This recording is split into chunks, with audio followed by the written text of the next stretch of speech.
Okay mga kabayan, nandito ngayon tayo sa Mangrove Ecotourism Area ng bayan ng Puerto Galera. At papuntahan natin ang loob nito kung anong meron. Ano po mga kabayan, kung sakaling gusto niyo pumunta dito sa Puerto Galera, pakipasya lang po naman itong Mangrove Conservation Area. Part po ito kasi ng tourism site ng Puerto Galera. Okay, papasokin po natin. Ito po yung ating veteranong tour guide po. Nasa unahan natin mga kabayan. Kung sakali po na gusto niyo pumunta dito mga kabayan, ay pasyalan po ninyo itong isang tourism site ng Puerto Galera. So ito po yung walkway papunta po doon po. So yan. So napakaganda po ito. Ito po yung project ng isang samahan dito. Pinunduhan po ito ng provincial government at ang local government ng Puerto Galera. Kung sakaling makakalikasan kayo, ito na po yung tamang lugar na para puntahan ninyo. So ayan, pagpasok pa lang makikita nyo iba't ibang species ng mangrove na dito din makikita katulad yan. Ito po. So ito po yung kanilang impay station o guardhouse ng mga bantay dagat. Ito po ito po yung place nila. Katulad po niya na dito po yan. Pagpasok po ninyo makikita na agad yung mga ganito kung anong uri ng Rhizophora maculaata na isang species po dito sa Mangrove Conservation Area. Ayan. So parang pag pumasyal pa kayo dito, may educational idea na din kayo kung anong meron. So ayan, ikutin po natin ito mga kabayan, ang kanilang Mangrove Conservation Ecotourism Site. So yan. So naharap po yan po yung kanilang marine protected area. Yan. So part din po ng seagrass, corals at saka mangroves. Yan, katulad po nito mga kabayan, another species po ito ng Rhizophora apiculata naman po yan. So ito, makakaroon kayo ng idea. So yan, pag nakita po niyan sa likod yan, yan po yung Rhizophora apiculata. So yan, ikot pa rin po tayo. Okay. Habang kayo lumalakad dito sa Mangrove Ecotourism Site, makikita ninyo yung mga iba't ibang uri ng mangroves na magaring sa pag-iikot nyo, makikita rin ninyo kung gaano kahalaga ba ang mga mangroves ito para sa ating marine ecosystem. Ito po yung tinatawag na isang marine ecosystem kasi may tatlo pong type ng marine ecosystem. Yung seagrass, corals, and mangroves. Diyan po sa dulong yan. So nandyan po yung kanilang seagrass, yan po, seagrass. Din sa dulo po doon yung kanilang yung fish sanctuary po nila na maraming corals. So napakaganda po dito mga kabayan. Ay ikot kayo dito sa nasa 200 meters na walkway na napapaligiran ng iba't ibang uri ng mangroves. At maririnig din po ninyo yung mga katulad niyan. Marami pong ibon din dito. Maraming ibon at mga species na makikita. Doon sa baba pong yan, marami pong mga crabs na pwede makita. Pag mataas po ang dagat, mga kabayan, marami pong mga small species na mga isda dyan. So yan. So yan po, mangrove species found in the Oriental Mindoro. So makikita po yan. Ito po sa buong Oriental Mindoro, pero ito po ay common dito. Ayan po.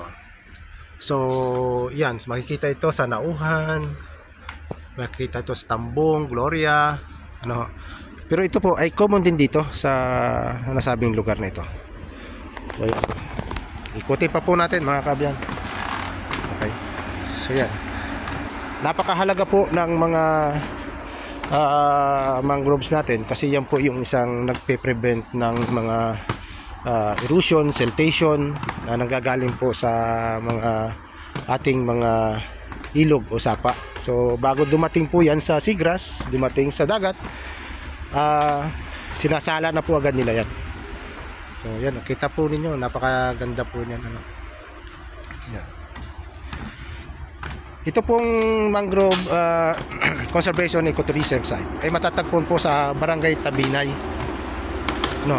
Barangay Tabinay, Puerto Galera. So yan, pasensya na po, talaga tayo halos kahapon ay naglayo-layo din ang narating. So yan, ano nga ba yung sinasabing mangroves? So ito po, magbabasa din po ninyo dito. Pag pumunta po kayo dito, magkakaroon kayo ng idea. Pag sinabing na mangroves, ano bang meron? Ano? Yun, daming ibon po. Daming mga ibon. Naglilipara sa unahan natin. Wow, ganda. So yan mga kabyan ha. Kasama na po ninyo yung mga kaibigan, tropa, pag kayo po papasa dito sa Puerto Galera. So yan. So, mga kabyan, mayroon po ditong makikita tayo isang species ng crabs. Ang tawag po dito ay fiddler crabs. Ano? So makita nyo, iba yung kanyang kulay. May ganito siya, malaking tinik, malaking sipit. So yan, nandito po yan, marami po yan dito sa lugar na ito o sa area nito. So yan, ang ganda po dito oh. Ito po, napakaganda po dito na pumunta. Minsan pasyalan po ninyo ito para magkaroon kayo ng idea o kalaman tungkol sa mangroves. Mayroon pong mga tour guide dito na handang mag-guide sa inyo para i-tour kayo dito sa lugar na ito. Ano? At kung paano kayo samahan, i-educate, tulungan magpaliwanag kung hindi kayo alam o para maipaliwanag po sa inyo. So yan po. Ano? So dito sa site na ito. Yan, may daming ibon po dito. Yan. Ang ganda. Okay. Ito rin po, habang kayo nag-iikot dito, so may makikita kayong about information education campaign about sa ating mga tinatapong basura. Ano? So kita nyo halimbawa, yung bote, o ilang taon yan bago matunaw. So 100 million years. Halimbawa, yung mga diapers natin na tinatapon, 450 years. Yung sigarilyo po natin, mga kabyan, grabe, yan pala, bago matunaw yung mga filter nyan ay 1 to 5 years. Ayan po, yung bote, plastic bottle natin, yung mga mineral po. So, it takes 450 years bago matunaw. Yung mga plastic bags na ginagamit natin, 10 to 20 years bago matunaw po. Kaya grabe, kung kayo po ay magtatapo ng 100 plastic araw-araw o 100 plastic isang buwan, imagine nyo kung gaano katagal po yan. Ano? So, kaya kailangan po natin gumamit po tayo ng mga biodegradable na mga plastic o mga lalagyan, or magdala na po tayo ng sarili nating lalagyan pag tayo pupunta sa palengke o tayo pupunta sa mga tindahan, para hindi na po tayo mag-cause ng additional plastics sa ating surroundings o sa ating pamayanan. So yan po yung seagrass. Ano? Yan. So yan. So ito, ma-educate din po tayo. Nandito po yung explanation about sa seagrass na pwede nyo mabasa. Alright, let's go na po. Dito na po tayo ulit. Ano? Imagine nyo mga kabyan. Tingnan po natin ito mga kabyan. Oh. Ang ganda ng kanilang ugat. Oh. Yan oh. Grabe yan oh. Ang gaganda na po yan oh. Sa inyo po ba mga kabyan, may ganito rin mangroves? Kung kayo po sa tabing dagat, pamilyar po kayo sa mga ganitong environment. Ano?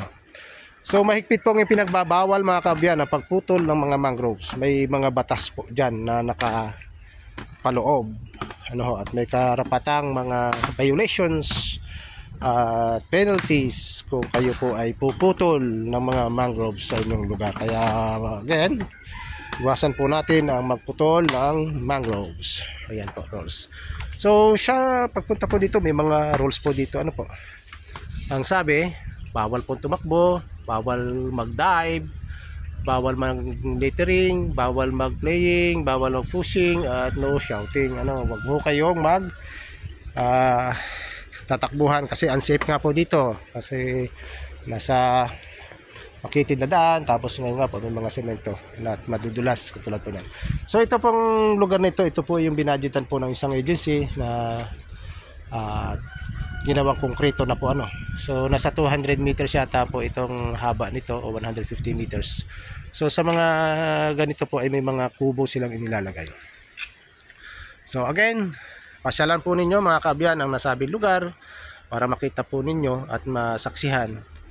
Ito, ano, maganda po ito at kasabay po ng pangangalaga ng mga tao dito ay pagkakaroon din po ng income generating, kasi may mga entrance po dito na kapag pumasok may mga entrance fee na pupunta po naman sa kanila pagmimintina pang mga ngalaga at mga ibang kagamitan. Katulad po niyan, pagre-repair po niyan. So nagagaling po yan sa ibinabayad nating entrance fee. Alright? Thank you and God bless. Okay mga kabiyan, ngayon po naikot na natin ang nasabing walkway. Sana nagustuhan po ninyo ang aking video, at kung nagustuhan po ninyo ito ay paki-like, paki-share, paki-push na din po yung notification bell para updated po kayo lagi sa i-upload nating mga video. Again, paki-supportahan po naman natin ang aking Facebook at saka ang aking YouTube account, Abian Adventure. Maraming salamat po sa inyong panonood, at